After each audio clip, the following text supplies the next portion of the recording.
પછી જે કામ જાતે કરતા હોય ને જે કરી શકતા હોય પોતાની જાતે હા એ કહેવાનું છે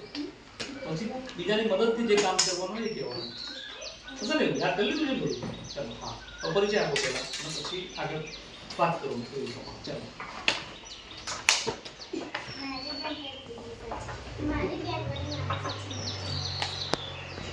માનસીબેન જે કામ જાતે કરતા હોય ને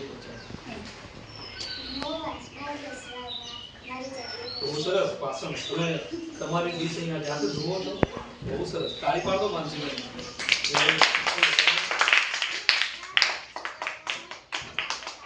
બહુ સરસ આ મમ્મીને મદદ કરે છે કપડાં સુકવવાના હોય ને તે કામ જાતે કરે બહુ સરસ ચાલો તાળી પાડો એમના માટે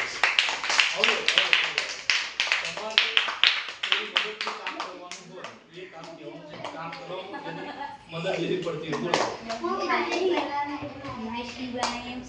પાણી ભરવામાં મદદ લેવી પડે